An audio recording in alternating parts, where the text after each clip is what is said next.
خرچ قاعدے کے موافق ہو، نیکی کرنے والوں پر لازم ہے۔ تو اب حالانکہ ابھی آپ یہ دیکھیے کیا اللہ کی مہربانیاں ہیں عورت کے اوپر، اگر آپ غور کریں، ابھی میاں بیوی کا تعلق بھی نہیں ہوا، مہر بھی نہیں ہوا ہیں، مگر طلاق ہو رہی ہے، تو اللہ اس وقت بھی مرد کو کہہ رہے ہیں اگر تم اس کو ڈیورس دینے کا سوچ ہی لیا ہے تو کچھ رخصت کرتے ہوئے تو تم کچھ اس کو تحفے تحائف دے دو، چاہے ایک سوٹ ہی دے دو، کم سے کم بتا رہی ہوں جو دے دو، کیونکہ تم مرد کے مردانگی کے مطابق کام کرو جیسے نا، تو اپنا ایسے معاملات جب ہو جائیں تو اپنے دل کو بڑا کرو، اپنی مردانگی دکھاؤ۔ اچھی حالت والے اپنے حساب سے دیں گے، جس کے اچھا اسٹیٹس ہے وہ اپنے حساب سے دیں گے، جس کا کم ہے تو وہ کم کے حساب سے دیں گے، تو جو اس وقت کا دستور ہے، جو بھی رکھ رکھا ہے اس حساب سے دیں گے۔ تو آدمی کی معاشی حالت کے مطابق جو بھی اس کا اسٹیٹس ہے وہ اس کی پر ذمہ داری ڈالی جاتی ہے جیسے نا، مگر ہونا ضرور ہے، ضرور آپ دیں کچھ، اور یہ حق ہے نکاح کے بعد۔ اور یہ بھی ہے کہ جیسے نکاح ہو جاتا ہے تو اپنی بیوی کو جب تک طلاق نہیں ہوتی تو کچھ پاکٹ منی بھی دیا کرو، ٹھیک ہے نا، یہ ہے نا، اور خرچ قاعدے کے موافق ہو، یعنی کہ اگر یہ تو طلاق کے بعد ہے اور جو لوگ دینا چاہیں کیونکہ اب نکاح میں آ گئی ہے نا تو کچھ نہ کچھ اس کا خرچہ بھی دے دیا کرو۔ تو یہ محسنین کے لیے اللہ تعالیٰ کہہ رہے ہیں کہ نیکی کرنے والوں پہ لازم ہے، یعنی جو اپنے رب کو خوش کرنا چاہتے ہیں احسان کا رویہ اختیار کریں، احسان کو مت بھولو، جتنا چاہتے ہو، اور وہ یہ اگر آپ چاہتے ہیں کہ اللہ کے نزدیک آپ اچھے بنیں تو آپ کو چاہیے کہ اللہ کے احکام کی پیروی کریں، وہ اپنے پروردگار سے اگر ان کو ہے کہ ملاقات کرنی ہے اور اللہ سے خوشی کے ساتھ ملنا ہے کہ اللہ خوش ہو تم سے، تو اس کو چاہیے کہ وہ اپنی یہ ذمہ داری جو اللہ نے اس کے اوپر ڈالی ہے وہ اچھے طریقے سے پوری کرے۔ تو آپ دیکھیں طلاق کی وجہ سے نا تکالیف پہنچتے ہیں، آپ نے دیکھا ہی ہے کہ جب ایسے رشتہ ٹوٹتا ہے تو بہت دلوں میں خرابی آتی ہے،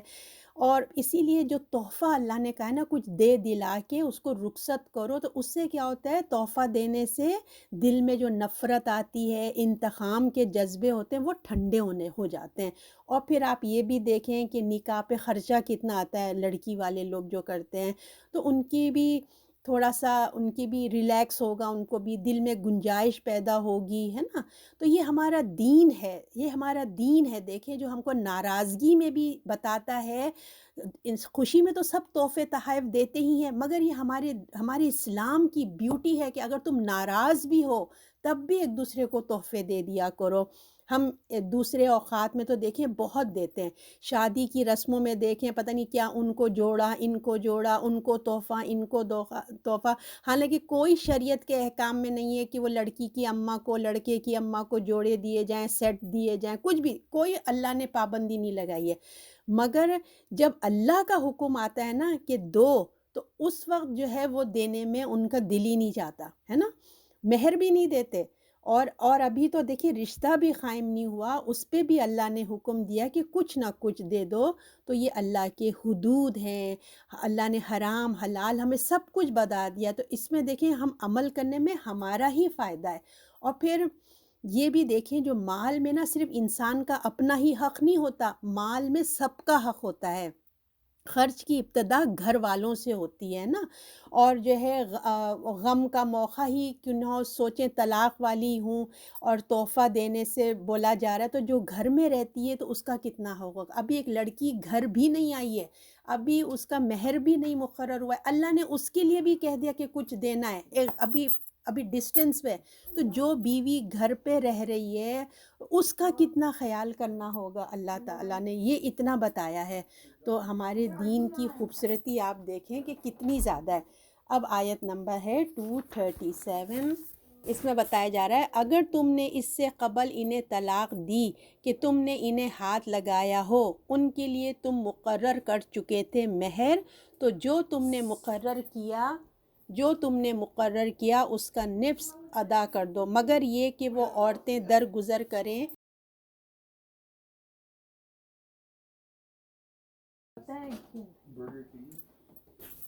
اور مگر یہ کہ وہ عورتیں درگزر کریں یا وہ شخص درگزر کرے جس کے ہاتھ میں نکاح کی گرہ ہے۔ اگر تم درگزر کرو تو پرہیزگاری کے قریب ہے، اور باہم احسان کرنا نہ بھولاؤ، دو بے شک اللہ دیکھتا ہے جو تم کرتے ہو۔ اچھا، اب اس والی آیت میں جو ہے مہر مقرر ہو گیا۔ پہلی والی آیت میں مہر نہیں مقرر ہوا تھا، مگر اس میں مہر مقرر ہو گیا۔ تو اگر تم اس سے قبل انہیں طلاق دے دی کہ تم نے انہیں ہاتھ لگایا ہو، اس کے لیے تم مقرر کر چکے تھے مہر، یعنی کہ نکاح ہو گیا ہے مگر میاں بیوی کی ملاقات نہیں ہوئی ہے، اور اس میں مہر بھی مقرر ہو چکا ہے۔ تو یہ ابھی دوسری صورت ہے، طلاق دی جا رہی ہے، اور ابھی جو ہے میاں بیوی کی ملاقات نہیں ہوئی ہے، مگر مہر جو ہے وہ اس صورت میں مقرر ہو چکا ہے۔ جیسے تو اب کیا کرنا ہے، تو مرد اب اس میں سے اللہ تعالیٰ کہتا ہے بالفرض $10,00,000 یا 10,000 $10,000 جو بھی رقم طے ہوئی ہے،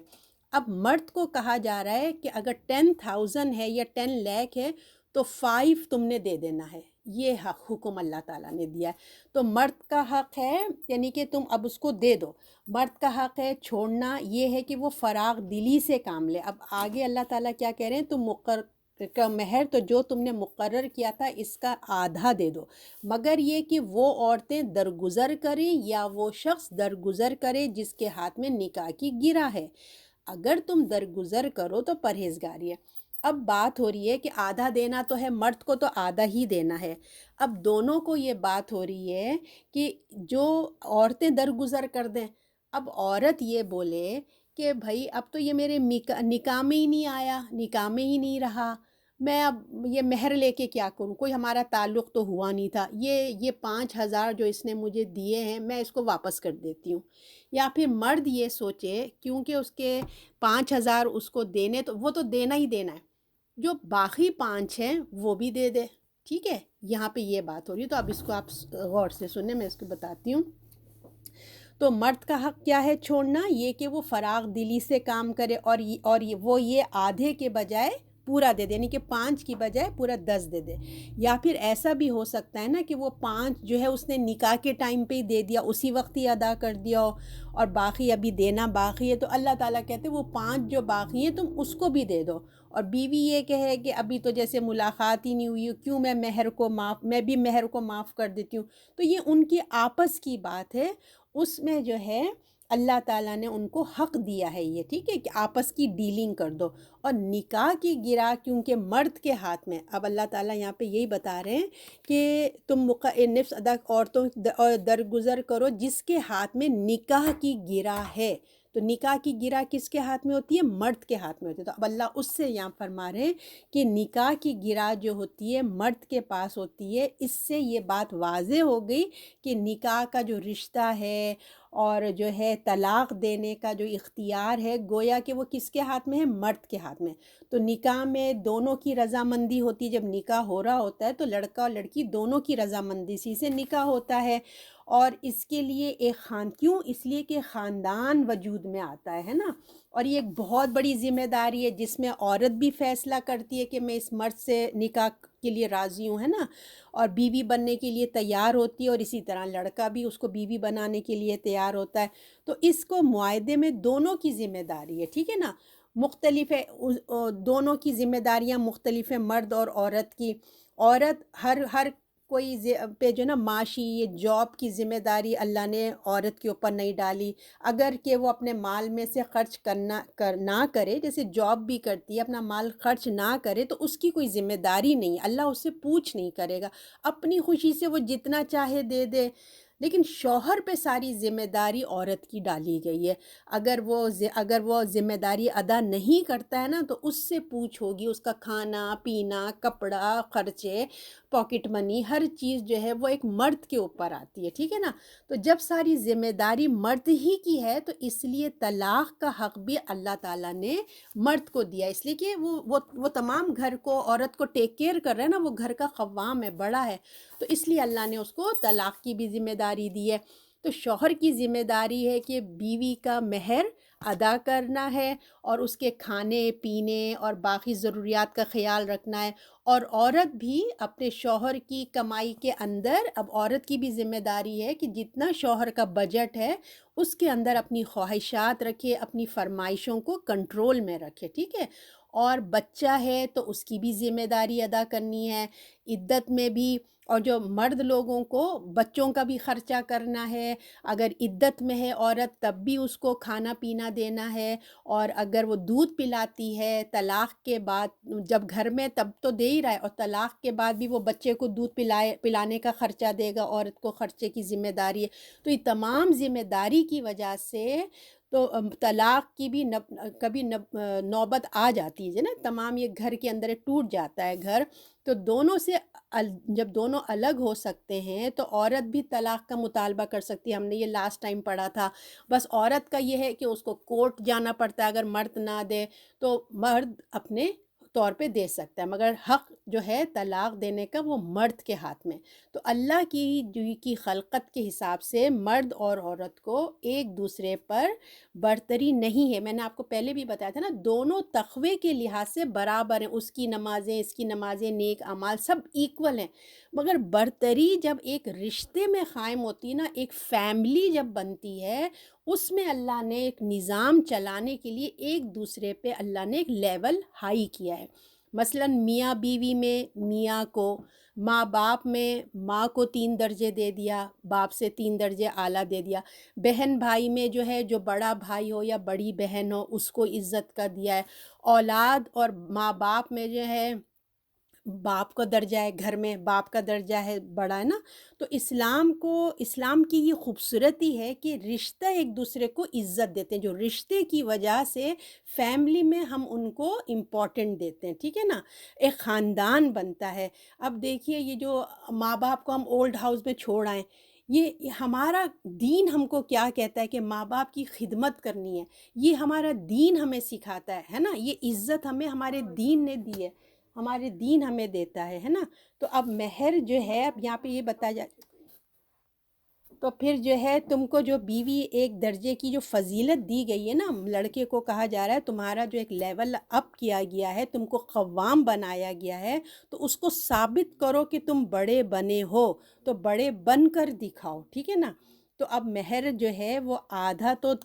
ادا کرنا ہی ہے تم کو، باقی بھی آدھے کے لیے جو فیصلہ کرو، مطلب اپنے دل کو بڑا کرو۔ مرد کو کہا جا رہا ہے کہ اپنی بڑائی کو مت بھولو، کہ تم کو اللہ نے قوام بنایا، تم ایک شوہر کی پوزیشن میں تھے، تمہارے پاس جاب ہے نا، تم بھولو نہیں، اگر اس کو دو، کیونکہ تمہیں اللہ نے برتری دی ہے، تم کو شوہر کی جگہ دی ہے، تمہارے پاس جاب ہے، لہٰذا تم دوسرے کے لیے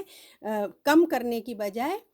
زیادہ دو، تقوی اختیار کرو، ہے نا، اللہ کے احکام پہ چلنے کے لیے تقوی میں اضافہ ہوگا، جب تم اللہ کی بات مانیں گے تو تمہارے تقوی میں اضافہ ہوگا، زیادہ قریب ہے اللہ دیکھنے والا جاننے والا۔ اللہ تعالیٰ نے کہا اگر تم یہ کرو گے تو اللہ تمہیں دیکھنے والا بھی ہے اور جاننے والا بھی ہے، تو قریب ہے، اور باہم احسان کرنا نہ بھولو، بے شک اللہ دیکھتا ہے اور جو تم کرتے ہو، یعنی کہ جو تمہاری نیتوں کو بھی اللہ دیکھ رہا ہے، جو تم کر رہے ہو ہر چیز سے اللہ باخبر ہے، تو تم جو کرو گے انشاءاللہ اللہ تعالیٰ وہاں پہ تم پاؤ گے۔ اب آیت نمبر 238، سب نمازوں سے خبردار رہو، درمیانی نماز سے اللہ کے آگے ادب سے کھڑے رہو۔ اچھا، اب ہم دیکھیں پچھلی اسباغ میں ہم نے پڑھا تھا کہ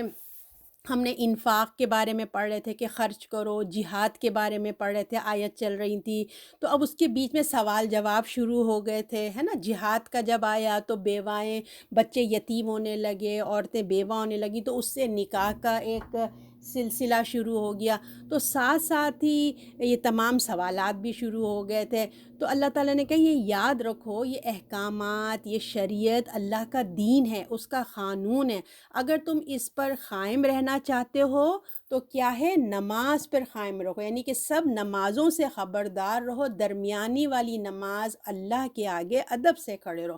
تو اب تم اپنے یہ گھرولی جو پریشانیاں ہیں، طلاق اور عدت اور ان سب جو بھی گھرولی نکاح اور ان کے چکروں میں پڑ کے تم اللہ کو نہیں بھول جاؤ، دنیا کے چکروں میں پڑ کے اللہ کو نہیں بھول جاؤ، بلکہ کیا ہے کہ اگر تم اس پر قائم رہنا چاہتے ہو، جو اللہ نے لا اینڈ آرڈرس بتایا ہے، اگر تم اس پر قائم رہنا چاہتے ہو تو تم نماز پر قائم رہو، ٹھیک ہے نا، اس کی حفاظت کرو،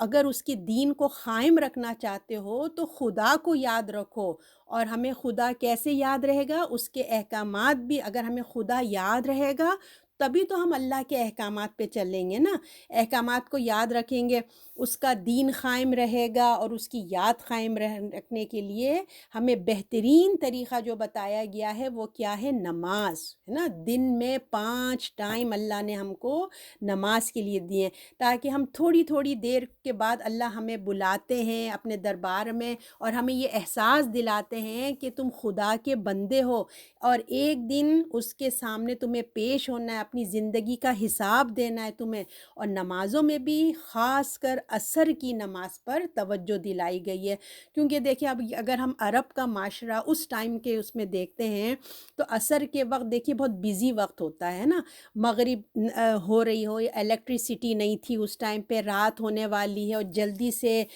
ہر جگہ رات اندھیرا چھا جاتا ہے، اور ہر جگہ، اور آپ دیکھیں جو بھی بزنس ہوتا ہے جلدی جلدی ریپ اپ کر کے اپنے اپنے گھروں کو روشنی میں جانا ہوتا تھا، تو اس ہبڑ دبڑ میں جو ہے نا اتنی مصروفیات ہوتی ہے، دیکھیں عصر کی نماز جو ہے وہ پڑھنا آسان نہیں ہوتا تھا کہ اب ریپ اپ بھی ہو رہا ہے جلدی میں، اور اسی وقت آپ کو پتہ ہے تمام جو گاہک ہوتے ہیں وہی ٹائم پہ آتے ہیں، کیونکہ وہ بھی گھر واپس جاتے ہوئے سب شاپنگ کرتے ہوئے جا رہے ہیں نا، تو اس حبر ڈبر میں جو ہے عصر کی نماز پہ اللہ نے کہا ہے کہ خصوصی حفاظت کے لیے اللہ تعالیٰ نے کہا ہے، اور آپ کو پتہ ہے سورہ عصر بھی قرآن میں ایک سورہ ہے،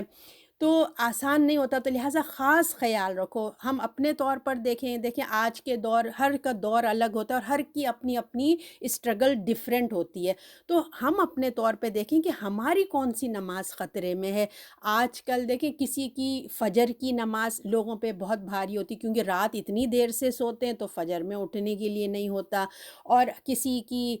مغرب کی نماز ہوگی، کسی کی عصر ہوگی، کسی کی، جو ہم اپنا دیکھیں کہ ہمیں کون سی نماز میں بہت ہارڈ ہوتا ہے، جیسے جو لوگ صبح صبح اٹھنے والے ہوتے ہیں ان کے لیے عشاء بڑی ڈینجر میں ہوتی ہے نا، ان کو نیند آ رہی ہوتی ہے، تو ہم اپنے اپنے طور پہ جائزہ لے لیں، عصر کی نماز کو خصوصی ہم نے اپنی احتیاط میں رکھنا ہے کہ عصر کی نماز وقت پہ ہو، اور اس کے ساتھ ہماری کون سی نماز ہے جو ہمیں بہت ہارڈ ٹائم ہوتا ہے اس کے لیے ہمیں خاص اہتمام کرنا چاہیے۔ ہم سمجھ لیں یہ آیت ہماری اسی نماز کے لیے کہ سب نمازوں سے خبردار رہو، یعنی کہ تمام نمازیں بہت امپارٹنٹ ہیں، اور درمیانی نماز اللہ کے آگے ادب سے کھڑے رہو۔ تو اب خاص خیال رکھنا، اللہ نے ہم کو کہہ دیا اپنے رب کے آگے کیا کرو؟ ادب سے کھڑے رہو، عاجزی، ادب سے فرما بردار ہو کے کھڑے رہو، کیوں؟ اس لیے کہ تم اللہ کے بندے ہو، تو نماز کی کوتاہی نہیں ہونی چاہیے، مصروفیات ہوتی ہے، دیکھیے میٹنگز ہوتی ہیں، بزنس ہوتا ہے، یا آپ کی اپنے نفس کی خواہش ہوتی ہے، سستی لیزی آ رہی ہوتی ہے، دوپہر میں سو گئے، ظہر پڑھ کے تو مغرب ہی اٹھ رہے ہیں، رات کے اندر اٹھ رہے ہیں، مغرب ہو گئی ہے اٹھ رہے ہیں، تو یہ تمام چیزیں جو ہیں اس کی وقت کا، اس کے ادب آداب کا، سب چیزوں کا ہمیں خیال رکھنے کا اللہ نے حکم دیا ہے، یعنی کہ حفاظت کیسے ہوگی نا، مطلب کیسے بھی حالات ہوں، دیکھیے اس کو ہمیں پڑھنا ہے نماز کو، اس کے شرائط کے ساتھ، ادب کے ساتھ، اور اس کی روح، اس کے تمام ارکان اور اس کی روح کے ساتھ اللہ کے حکم کے آگے ہمیں جھکنا ہے، ہمیں کوتاہی نہیں کرنی ہے۔ نماز کی حفاظت کریں گے تو دین کی حفاظت ہوگی نا ہماری، نمازوں کی حفاظت کریں گے تو اللہ کی یاد سے ہمارا کیا ہوگا؟ دل آباد ہو جائے گا، تو نماز سے تعلق ہوگا تو باقی ہماری ساری زندگی جو ہے نا اس پہ ہمارے اثرات ہوتے ہیں اس ساری زندگی کے۔ تو کوشش کرو کہ اول وقت میں ہم کو نماز پڑھ کے ہم فارغ ہو جائیں. اور نماز کی اصل روح کیا ہے؟ ادب کے ساتھ، احترام کے ساتھ، پاکی صفائی، جو بھی ہمارے جسم کی، کپڑوں کی، جگہ کی، ہے نا، ذہن کی، سب پاکی کے ساتھ ہم نے نماز پڑھنا ہے. تو ہم زندگی دیکھیے، ہماری جب زندگی، ہم صبح ایک جب سو کے اٹھتے ہیں تو ہماری زندگی ملتی ہے نا، ورنہ تو اللہ نے کیا کہ موت بھی ایک نیند کی بہن ہے. ہم سوتے ہیں تو وہ بھی ایک موت ہی ہوتی ہے ہماری. تو جب ہم صبح اٹھتے ہیں تو ہماری زندگی ہم کو ملتی ہے. تو ہماری زندگی کی شروع کس چیز سے ہوتی ہے؟ نماز سے ہوتی ہے. اور جب ہم رات میں سونے کے لیے جاتے ہیں تو ہماری کس چیز پہ اختتام ہوتا ہے؟ وہ بھی نماز پہ ہوتی ہے. تو جس طرح وہ ہماری ظاہر میں ہے نا، جس طرح ہمارے 5 وقت ہم کو گھیرے ہوئے ہے، تو قرآن یہ چاہتا ہے کہ ہمارے اندر بھی جو ہے نا، روح میں بھی وہ سما جائے، رب سے تعلق، رب سے احساس اس کے اندر، ہمارے اندر جڑ جائے. اس لیے اللہ تعالیٰ نے نماز کا اتنا اہتمام کرنے کے لیے ہمیں کہا ہے کہ آپ کو پتہ ہے نا، اللہ نے کتنے طریقے دے دیے. نماز ایسے نہیں پڑھ سکتے، ایسے کر لو، ایسے نہیں کر سکتے، ایسے کر لو، مگر یہ نہیں کہا کہ چھوڑ دو. تو لہٰذا نماز بہت امپورٹنٹ ہے، اس سے ہمیں اللہ کا تعلق جڑا رہتا ہے. اب آیت نمبر 239، پھر اگر تمہیں کسی کا ڈر ہو، پیادہ ہو، یعنی کہ جو ہوتے ہیں نا، چلنے والی جو آرمی ہوتی ہے، جو زمین پہ چل رہے ہوتے ہیں، جو پیادہ ہیں تو پڑھ لو، یا سوار پہ ہو پھر بھی پڑھو. وقت تم پر امن پاؤ تو اللہ کو یاد کرو، جس طرح تمہیں سکھایا جائے جیسے تم نہیں جانتے تھے. اب یہ ایک ایمرجنسی کی نماز بتائی جا رہی ہے کہ اس آیت میں نماز کی اہمیت دیکھی، یعنی کہ آپ جنگ میں ہوں،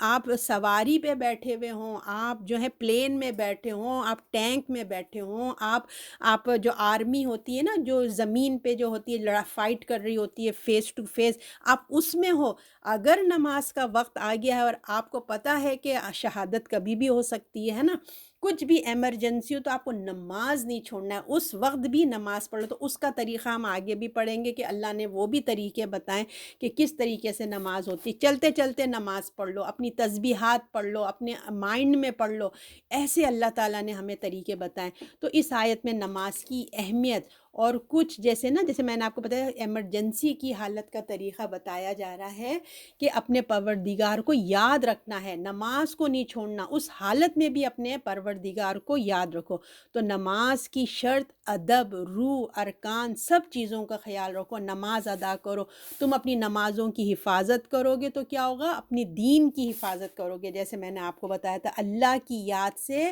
تمہارا دل تازہ رہے گا، نماز سے تمہارا تعلق ہوگا، اور تمہاری باقی زندگی پہ کیا ہوگا؟ اس کے اثرات آئیں گے. لہٰذا جب بھی ایسا موقع آ جائے ایمرجنسی، اس کو ٹالنے کی بجائے پوری کوشش کرو کہ اس کو پڑھ لو، ٹھیک ہے نا، اس کے وقت پر، اول وقت پر پڑھ کر فارغ ہو جائے. آپ کو پتہ نا، نماز کو اول وقت میں پڑھنے کی تو الگ ہی اس کے درجات ہیں، رینک ہیں، آپ سب جانتے ہیں کہ فرسٹ کم فرسٹ والی بات ہوتی ہے نا. اور بھی باقی تو اللہ نے ٹائم لیمٹ دیا ہے، اس ٹائم سے لے کے اس ٹائم تک آپ پڑھ سکتے ہیں، مگر اول وقت کی اس کی ایک اپنی فضیلت ہے. تو اللہ تعالیٰ کہہ رہے ہیں تم اس کو پڑھ لو، اس کے اول وقت میں اس کو پڑھ لو، تمہارے لیے زیادہ اچھا ہے. اور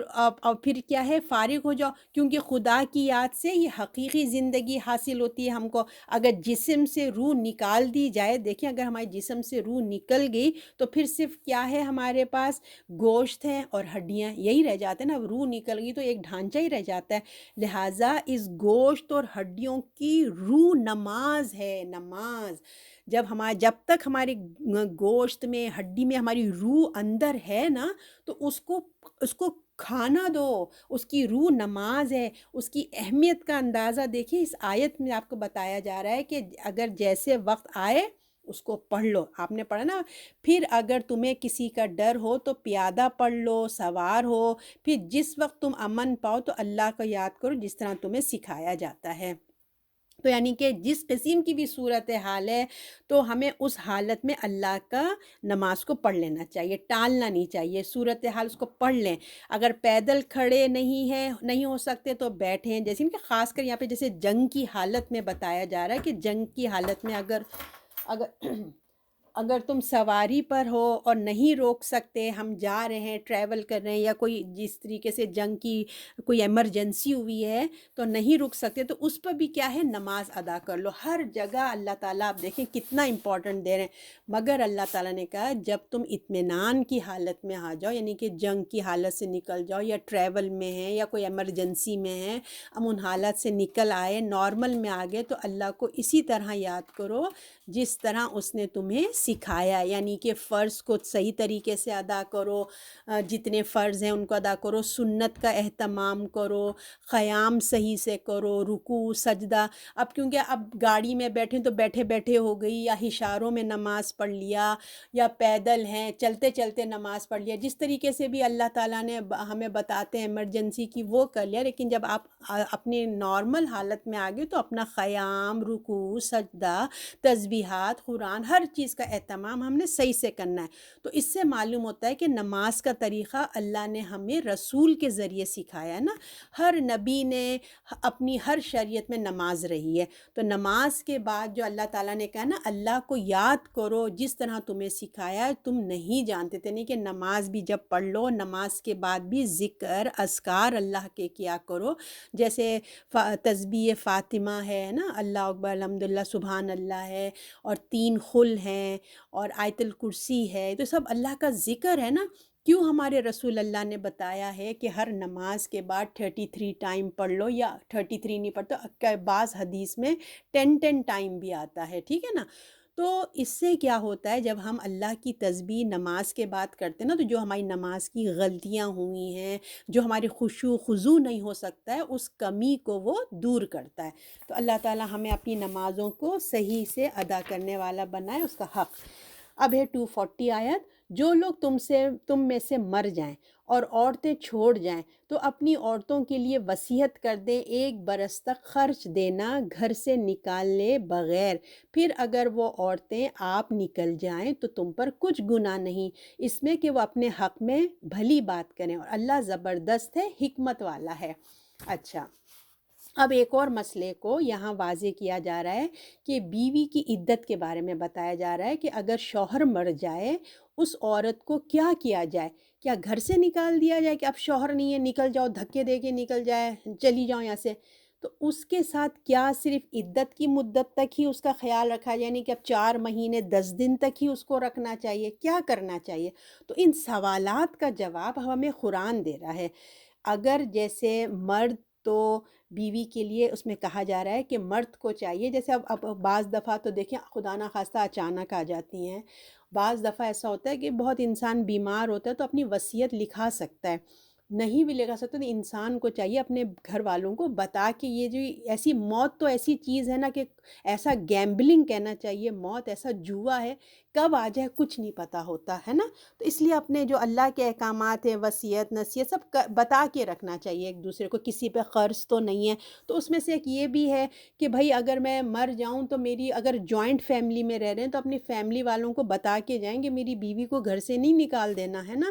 تو وہ بتایا جا رہا ہے کہ مرد کو مر جائے تو بیوی 1 سال کا ٹائم دیا جائے، اس کو لکھ کر بتا کر جاؤ تاکہ کوئی مسئلہ پیچھے نہ ہو، تمہارے حالات اس طرح سے کیا جو بھی ہے وہ بتا دو، جیسے تمہارے حالات ہیں اسی طرح سے وہ کرے، تاکہ عورت سکون سے رہ کر اپنے آنے والی زندگی کا اپنے لیے فیصلہ کر سکے، اس کو گھر سے نہ نکالا جائے۔ اچھا، اب اس آیت پہ نا کچھ علماء کا کہنا ہے کہ 1 سال تک ان سے کہا جا رہا ہے کہ کیونکہ وہ یہ اس وقت حکم تھا جب وراثت کے احکام نہیں آئے تھے، ٹھیک ہے نا۔ یہ کچھ علماء کا کہنا ہے کہ وراثت کا حکم جب آ گیا کہ عورت کو اتنا حصہ دے دیا جائے گا، اس کی بیوی کو اتنا حصہ مل جائے گا، تو یہ والی آیت ڈیلیٹ ہو گئی، مطلب منسوخ ہو گئی۔ اب واللہ عالم، ٹھیک ہے، میں نے آپ کو بتا دیا کیا حقیقت ہے، وہ انسان حالات دیکھ کے ہی فیصلہ کرتا ہے۔ اور کچھ علماء کا کہنا ہے کہ 1 سال تک وراثت یعنی کہ جو گھر ہے وہ نہیں بیچا جائے، یعنی کہ اس عورت کو ابھی آرام سے 1 سال سیٹل ڈاؤن ہونے دینا چاہیے، اس کو مینٹلی اپنا اپنا جو فائنینشیل اپنے آپ کو تھوڑا مضبوط کر لے۔ تو وہ کچھ علماء کہتے ہیں کہ یہ آیت اب منسوخ ہو گئی ہے، کچھ کہتے ہیں نہیں، حالات کے اوپر ڈیپینڈ ہے، واللہ عالم۔ اللہ یہ جب مسئلے مسائل علماءوں سے مفتیوں سے پوچھنے سے ہمیں پتہ چلتا ہے۔ میں نے آپ کو ایک سرسری بتا دیا کہ قرآن میں ایسی بھی آیت ہے۔ تو اب اللہ تعالیٰ یہاں فرماتے ہیں کہ 1 برس تک ان کو 1 برس تک خرچ دینا گھر سے نکالے بغیر، پھر اگر وہ عورتیں آپ نکل جائیں تو ان پر کچھ گناہ نہیں۔ اب اب کیا ہوتا ہے، مگر اگر کوئی عورت یہ حق چھوڑنا چاہتی ہے، وہ جانا چاہتی ہے، تو اس کی اپنی مرضی، وہ کہتی ہے کہ نہیں میں عدت اپنے ماں باپ کے گھر گزاروں گی، میں کہیں اور جانا چاہتی ہوں۔ اگر وہ اپنی خوشی سے جانا چاہتی ہے، اپنی خوشی سے دوسری شادی کرنا چاہتی ہے عدت گزارنے کے بعد، یہ اس کی اب اپنی مرضی ہے، اس کے اوپر چھوڑ دیا گیا، ٹھیک ہے نا؟ تو مطلب چھوڑ دیا گیا، وہ چاہتی ہے، اس کی اپنی مرضی ہے، وارثوں کو پہ معاشرے پہ کوئی ذمہ داری ٹھیک ہے نہیں ہے، ٹھیک، اللہ کی طرف سے وہ اجازت ہے۔ تو یہ کہہ رہے ہیں کہ یاد رکھو یہ جتنے احکام ہیں اللہ تعالیٰ فرما رہے ہیں بھلے یعنی کہ جو کچھ نہیں گناہ نہیں اس پہ کہ وہ اپنے حق میں بات کرے، اور اللہ زبردست ہے، حکمت والا ہے۔ تو یاد رکھو یہ جتنے احکام دیے جا رہے ہیں وہ معاشرے میں کمزور جو لوگ طبقہ ہے، عورت ایک کمزور ہوتی ہے، اس کے لیے اللہ تعالیٰ کے رسول نے بہت دفعہ کہا ہے، ایک غلام ہے، عورتیں ہیں، یتیم ہیں، بیوہ ہیں، یہ سب جو ہوتے ہیں نا طلاق یافتہ ہیں یا بیوہ ہیں یا یتیم بچے ہیں، غلام تو اب نہیں ہوتے، تو اللہ نے کہا جو معاشرے کے کمزور لوگ ہیں نا ان کے اوپر بہت اللہ تعالیٰ نے کہا ہے کہ صحیح رویہ ہونا چاہیے، اللہ بہت دیکھ رہا ہے، زبردست ہے اور حکمت والا ہے۔ تو دیکھیے بعض دفعہ وہ اپنے حقوق کی حفاظت نہیں کر سکتی، بعض اب جیسے ہم یہ کہیں گے کہ کمزور عورت ہے، اس کے اپنی حقوق کی حفاظت نہیں کر سکتی، اس کا کوئی خاندان نہیں ہے نا، تو تم یاد رکھو کہ تمہارا معاملہ کس کے ساتھ ہے، اس بیچاری کا کوئی ولی نہیں ہے، کوئی خاندان والے نہیں ہے، تو اللہ کہہ رہے ہیں یاد رکھو کہ تمہارا معاملہ کس کے ساتھ ہے۔ تم عورتوں کے ساتھ ایسے نہیں کر سکتے کہ اس کا میاں نہیں ہے تو تم اس پہ ظلم ڈھارنا شروع کر دو، تو تم یاد رکھو کہ تمہارا معاملہ کس کے ساتھ ہے، وہ تمہارا پروردگار ہے، زبردست بھی ہے اور حکیم بھی ہے۔ ایک دن تمہیں اس کے سامنے جانا ہے، اگر تم لوگوں نے عورت کے حق میں اس کو تکلیف دی، اس کو ناجائز اس کے ساتھ تم لوگوں نے زبردستی کی، تو یاد رکھو پھر اللہ کے ساتھ تمہارا سامنا ہوگا۔ اگر تم نے کوئی غلطی کی، جب وہ انتقام لے گا تمہاری غلطی کا، تو تمہیں اندازہ نہیں ہے، کیونکہ اس کے پاس شوہر نہیں ہے، تم نے اس بیوہ کے ساتھ اس کے ساتھ اتنی تم نے تکلیف دی اس کو، تو تم یاد رکھو کہ تمہارا جب سامنا اللہ کے سامنے ہوگا، تمہاری اس تم غلطی کا تمہیں اندازہ بھی نہیں کر سکتے کہ تمہیں کتنا زبردست تمہیں وہاں پہ جواب دینا پڑے گا اور سزا بھگتنی پڑی۔ اس کے احکام میں کیڑے نہیں نکالو کہ ہماری سمجھ میں نہیں آتا اللہ کیا کیا احکام دے دیتا ہے، کوشش بھی مت کرنا، یہ اس کے احکام دیے گئے ہیں، جو حکم ہے اس نے سب احکام انسان کی فلاح اور بہبود کے لیے دیا ہے، لہٰذا تم اس کی حکمت کو سامنے رکھو۔ اس کی جو بادشاہت ہے وہ زمین اور آسمان پہ چھائی ہوئی ہے، اگر اس نے تم پر کوئی ذمہ داری ڈالی ہے تو وہ اس کے بارے میں تم سے پوچھ گچھ کرے گا، اور یاد رکھو کہ وہ تمہارے دل کے حال سے بھی واقف ہے اور تمہارے ارادے سے، تمہاری نیتوں سے، ہر چیز سے واقف ہے۔ اس کے سامنے تمہارا کوئی ایکسکیوز نہیں چل سکے گا، اس لیے جو اللہ حکم دیتا ہے اس پر عمل کرو۔ اسپیشلی جو سسرال والے ہیں، یہ آیت ان کے لیے میرے خیال سے بہت امپورٹنٹ ہے کہ اگر میاں بغیر مرے بھی چلے جائے، میں نے بہت پاکستان میں کیس سنے تھے، بیچاری اس کا شوہر مر گیا بس اس کو گھر سے ہی نکال دیتے تھے نا، اللہ نے اس چیزوں کو پسند نہیں فرمایا ہے۔ اب ہے آیت نمبر 241، اور طلاق دی ہوئی عورتوں کے لیے قاعدے کے موافق خرچ دینا ہے، پرہیزگاروں پر لازم ہے۔ تو اب پھر ایک اور بات ریپ اپ ہو رہی ہے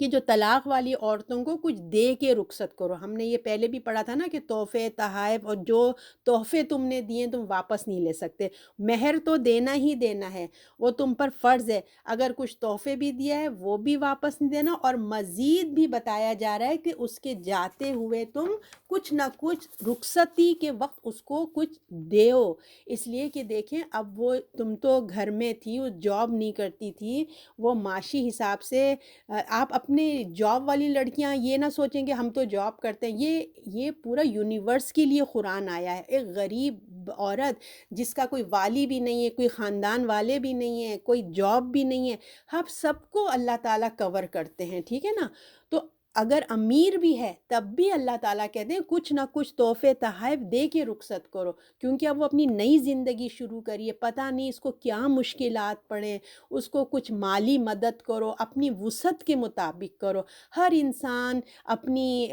جو اپنی اسلام میں جو وسعت ہے نا، ایک تو اپنی جو فائنینشیل وسعت ہے وہ، اور اپنی دل کی گنجائش، دیکھیں بعض لوگ بہت امیر ہوتے ہیں مگر بڑے کنجوس ہوتے ہیں، بعض کے پاس بہت دل ہوتا ہے مگر مال نہیں ہوتا۔ تو اللہ تعالیٰ کہہ رہے ہیں جتنی تمہاری گنجائش ہے اپنا دل بڑا کرو اور کچھ دو۔ تو یہ طلاق کے بعد کی ذمہ داری بتائی جا رہی ہے، ایک مرد پہ ڈالی جا رہی ہے۔ اور دیکھیں اس کو گورنمنٹ بھی اس کو ایک لاء کے تحت ارینج کروا سکتی ہے نا۔ آپ چاہے تو مرد چاہے تو ایک وقت میں بھی اس کو دے سکتا ہے، اس نے 10-20 ہزار اس کے ہاتھ میں رکھ دیے، ایک ایگزامپل بتا رہی ہوں، یا پھر یہ کہ اسی 10 ہزار کو ہر مہینے اس نے 500-500 ہر مہینے کا خرچہ باندھ دیا اس کا، ہے نا، یا پھر یہ کہ دوسری شادی تک، جب تک وہ دوسری شادی نہیں کر لیتی اس وقت تک دے رہا ہے۔ تو یہ سب حالات ہیں اور جو طور طریقے ہیں اس کے مطابق یہ سب سیٹل ڈاؤن وہ خود اپنے حالات اور اپنی فائنینشیل کے دیکھ کے وہ خود ڈیسائیڈ کریں گے میں کتنا دے سکتا ہوں، اس کو کیسا دینا مناسب ہوگا، ہر مہینے پہ میں دوں یا ایک ساتھ دے کے فارغ کر دوں، یہ سب حالات کے اوپر ہے۔ تو یہ سب احکام اس لیے ہیں جو اللہ سے ڈرنے والا ہے اس کو احساس ہے کہ ایک دن اپنے پروردگار کے سامنے جواب دینا ہے، پھر تبھی وہ اس حق کو ادا کرے گا۔ اب آیت نمبر 242 یہ لاسٹ ہے۔ اسی طرح اللہ تمہارے لیے اپنی آیات بیان کرتا ہے تاکہ تم سمجھو، یہ قانون ہے، اللہ تعالیٰ نے لاء بتا دیا ہے، بہت کھول کر بیان کر دیا۔ اگر تمہیں سمجھ نہیں آئی ہے تو اب تو سمجھ آ گئی ہوگی، اگر شروع کی آیات طلاق کی اور عورت کے حقوق کی سمجھ نہیں آ گئی تو اب تو اینڈ اپ ہو رہا ہے، اب تو سمجھ آ ہی گئی ہوگی، ہے نا۔ تو طلاق اور شوہر کے مرنے کے بعد، طلاق میں ہو یا شوہر کے مرنے کے بعد کے بارے میں کیا کرنا ہے تم کو اور معاشرے کو، کیا قانون بنانا چاہیے، کیسے ایک طلاق یافتہ عورت، عدت والی عورت کی کیسے اس کے پیسے، پینشن جو بھی اس عورت کے لیے مقرر کرنا چاہیے، تو اللہ نے سب کچھ کھول کے بتا دیا۔ ایک اچھی سوسائٹی کس طرح سے نکاح اور طلاق اور شوہر کے مرنے کے بعد ایک عورت کے جو حقوق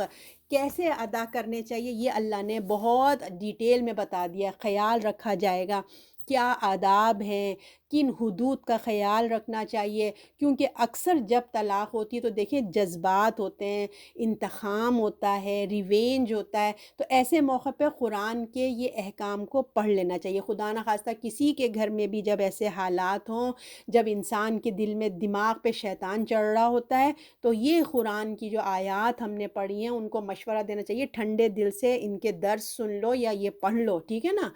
تو احکام پڑھ لیں تاکہ اس کو پتہ چلے کہ اس کو اس کے پروردگار کیا چاہتا ہے۔ اب جب طلاق دے ہی رہے ہو تو تمہیں کیا کرنا ہے، اور شیطان کی پیروی مت کرو، اللہ سے مدد مانگنی چاہیے۔ تو اصل چیز کیا ہے، اللہ نے عورتوں کی حقوق، ان کے تحفظ کے لیے اللہ نے مردوں کو نصیحت کی ہے، اور ان کی ذمہ داری کو ان کا احساس دلایا گیا کہ تم کو جو اللہ نے قوام بنایا ہے نا، تم کو جو ذمہ داری اور لیڈر بنایا ہے نا گھر کا، تو ایسی نہیں بنا دیا، پیچھے بہت ریسپانسبلٹیز بھی ہیں۔ تم اتنے خوش مت ہو جاؤ کہ میں تو بڑا ہوں، میں تو قوام ہوں، میں تو طلاق دے سکتا ہوں،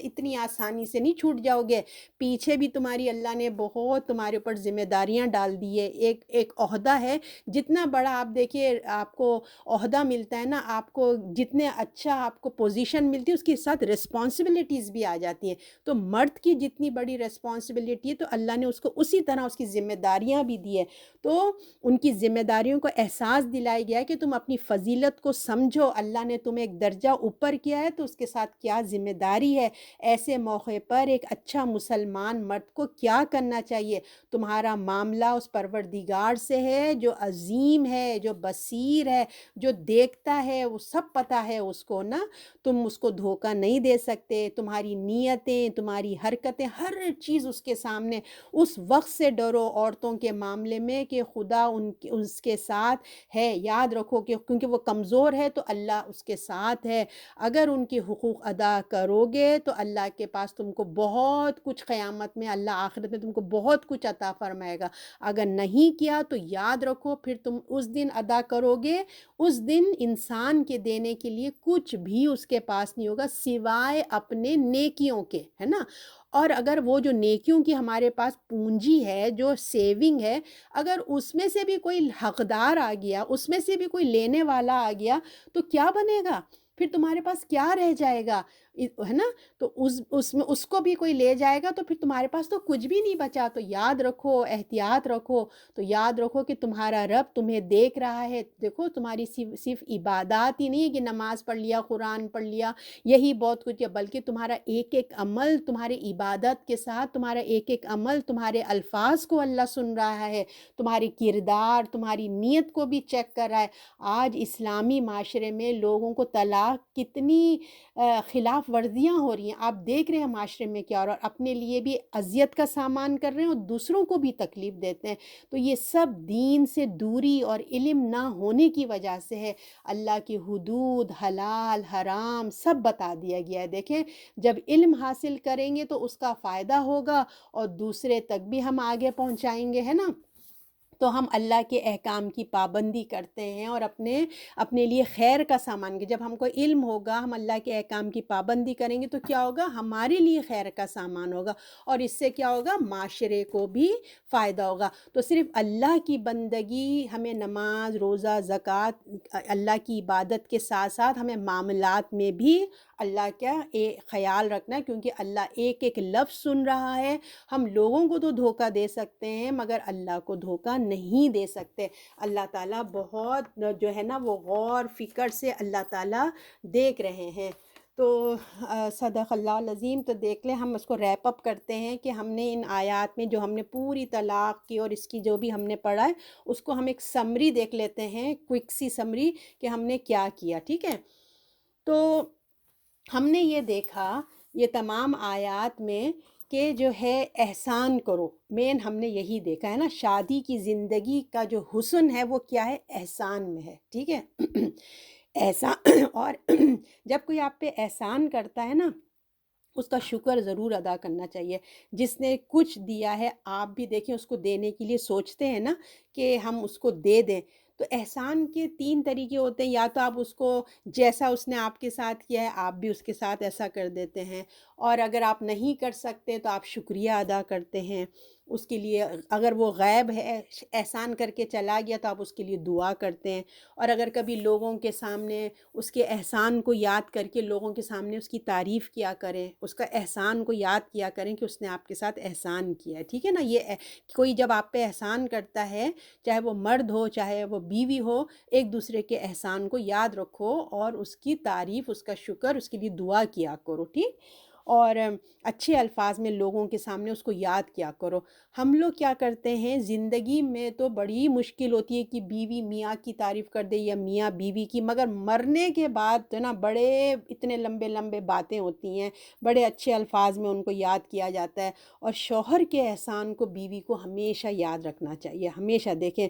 چاہے وہ کتنی تکلیف دے، کچھ بھی کرے، ٹھیک ہے؟ میں مانتی ہوں کہ وہ بہت ناانصافی ہے،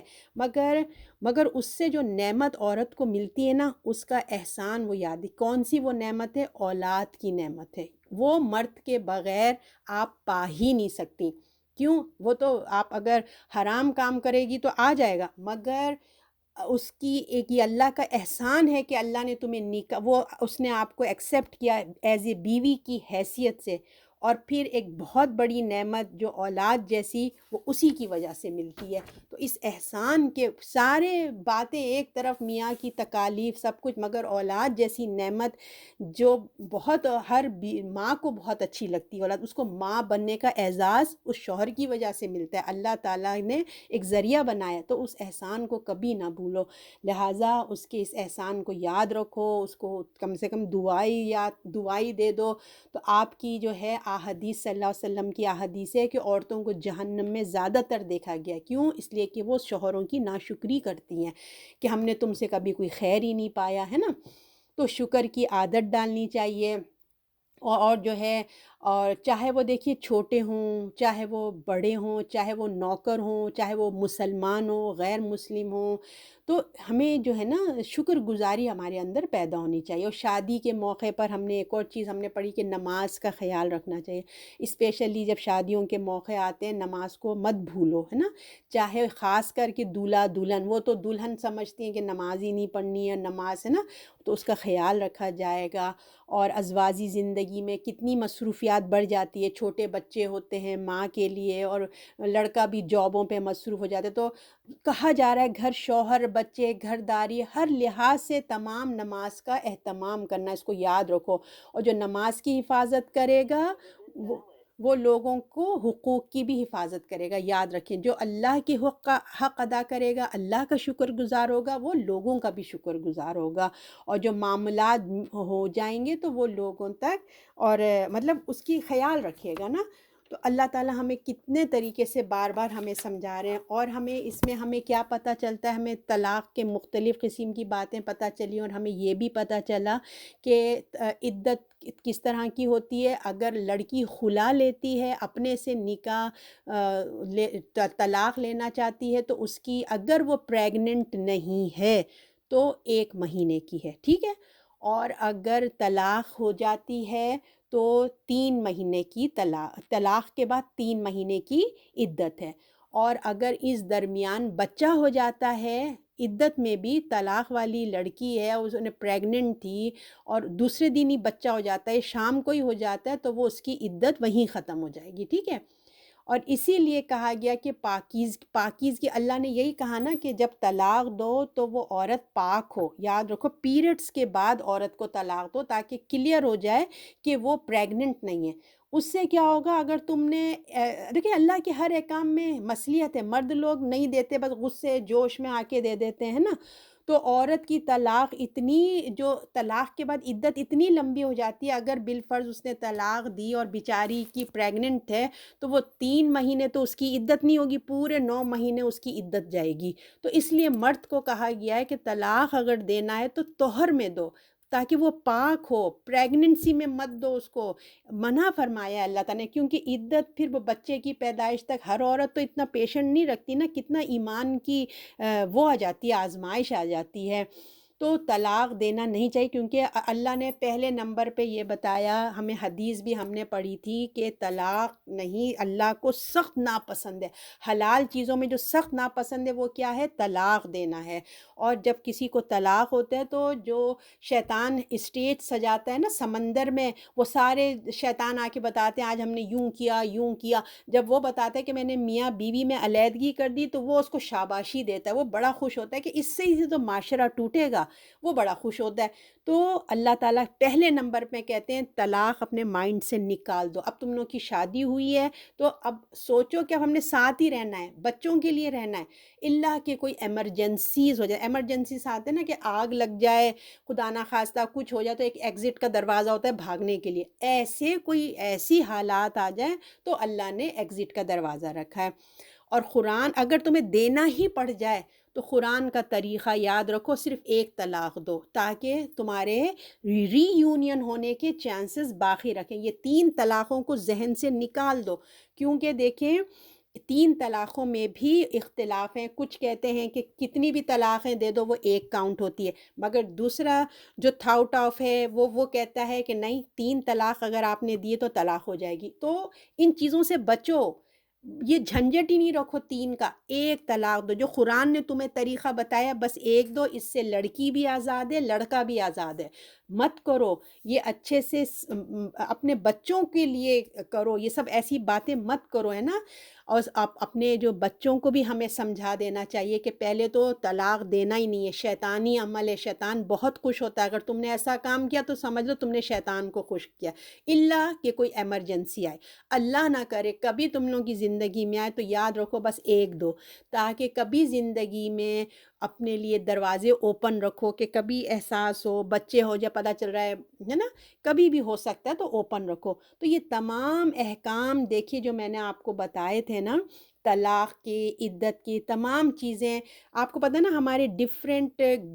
فرقے ہیں، ڈفرینٹ گروہ ہیں، ہر ایک کا اپنا ویو ہے، ٹھیک ہے نا؟ ہر ایک کا ان کے پاس علم ہے، ان کی اپنی رائے ہے۔ تو آپ کو میں نے ایک جنرل آئیڈیا دے دیا کہ قرآن یہ کہتا ہے، یہ کہتا ہے، اور میں نے آپ کو یہ بھی بتا دیا علماؤں کی اس میں یہ رائے ہے، دوسرے علماء یہ کہتے ہیں، ہے نا؟ ہر ایک کا میں نے آپ کو بتا دیا۔ اب یہ آپ کا کام ہے، آپ کے جو علماء سے آپ کا دل ٹچ کرتا ہے، آپ جو بہتر سمجھتے ہیں آپ علم حاصل کریں، اور آپ اپنی ذمہ داری پہ جو سمجھتے ہیں بہتر وہ کریے۔ میں نے آپ کو ایک سرسری سی بات بتا دی ہے۔ تو مردوں کو جو اللہ تعالیٰ نے دیکھیے ایک درجہ زیادہ دیا ہے نا، قوام بنایا ہے، تو ان کو بڑی ذمہ داری دی ہے۔ ان کو خود نہیں پتہ ہے کہ کیا کرنا چاہیے۔ انہوں نے اپنے آپ کو قرآن کے حوالے کرنے کی بجائے کیا کیا، اپنے آپ کو عورتوں کے ہی حوالے کر دیا، یعنی کہ اپنے آپ کو ٹینشن میں، اپنے آپ کو قرض داری میں ہی خود اللہ کے احکام پہ چلنے کی بجائے وہ لوگ جو ہے نا عورتوں کو فالو کرتے ہیں کہ وہ جو کہتے ہیں وہ۔ اللہ نے کہا ہے عورتوں کی حقوق ادا کرو، ان کی فرما برداری کرنے نہیں بولا اللہ نے کہ عورتوں کی فرما برداری، بیوی جو کہے ادھر نہیں جاؤ ادھر نہیں جاؤ، ان سے نہیں ملو، ان سے، یہ فرما برداری کرنے نہیں کہا۔ اللہ نے کہا ہے عورتوں کی حقوق ادا کرو، ان کو خوش رکھو، اور فرما برداری اللہ کی کرو۔ تو قوام بنایا انہوں نے، جب اپنا اسٹیٹس چینج کیا، اللہ کی بجائے بیویوں کی فرما برداری شروع کر دی، تو سارا سسٹم تڑپت ہو گیا۔ اور پھر جو ہے، اور یہ جو ہے نا مہر ہم نے آج کا پڑھا کہ کتنا امپورٹنٹ ہے، کیسی بھی سچویشن ہے مہر دینا ہے، اللہ کہ مہر مقرر بھی نہیں ہوا تب بھی اللہ نے کہا ہے دے دو۔ تو اب یہ علم کون دے گا اپنے بچوں کو؟ یہ علم ماں اپنے بچوں کو دے گی، ماں بتائے گی بچوں کو کہ طلاق کیا ہوتی ہے، بیٹا ایسے نہیں کرنا چاہیے، مہر کی امپورٹنٹ کیا ہے، اور اگر سم ٹائم مہر دینے کے پیسے نہیں ہیں تو جو سیٹ آپ ڈالتے ہیں لڑکی کو، اسی میں بچوں کو سمجھائیں کہ اسی، اگر تم نہیں دے سکتے، تمہاری استطاعت نہیں ہے، تو اسی کو مہر کے طور پہ دے دو، ٹھیک ہے؟ دل تو یہی چاہتا ہے کہ زیور الگ آئے اور مہر الگ ہو، لیکن ہر لڑکا افورڈ نہیں کر سکتا۔ تو مائیں اپنے بچوں کو یہ علم دیں، مائیں بچوں کو طلاق کے بارے میں بتائیں، بیوی بچوں کی میاں بیوی کی محبت کے بارے میں بتائیں۔ یہ ماؤں کا کام ہے اپنے بچوں کو تربیت کرنا۔ ماں باپ جب اچھی تربیت کریں گے تو انشاءاللہ پھر آگے کی نسل اچھی رہے گی۔ اللہ تعالی ہم سب کو عمل کی توفیق عطا فرمائیں، اور جو کچھ بھی سنا ہے اور جو غلطیاں رہ گئیں اللہ تعالیٰ وہ مجھے معاف فرمائیں، اور جو حق بات کہی ہے وہ ہمارے دلوں پہ اللہ تعالیٰ بٹھائے۔ صدق اللہ العظیم، اور ہم سب کو رمضان تک بھی پہنچا دے اللہ تعالیٰ، آمین۔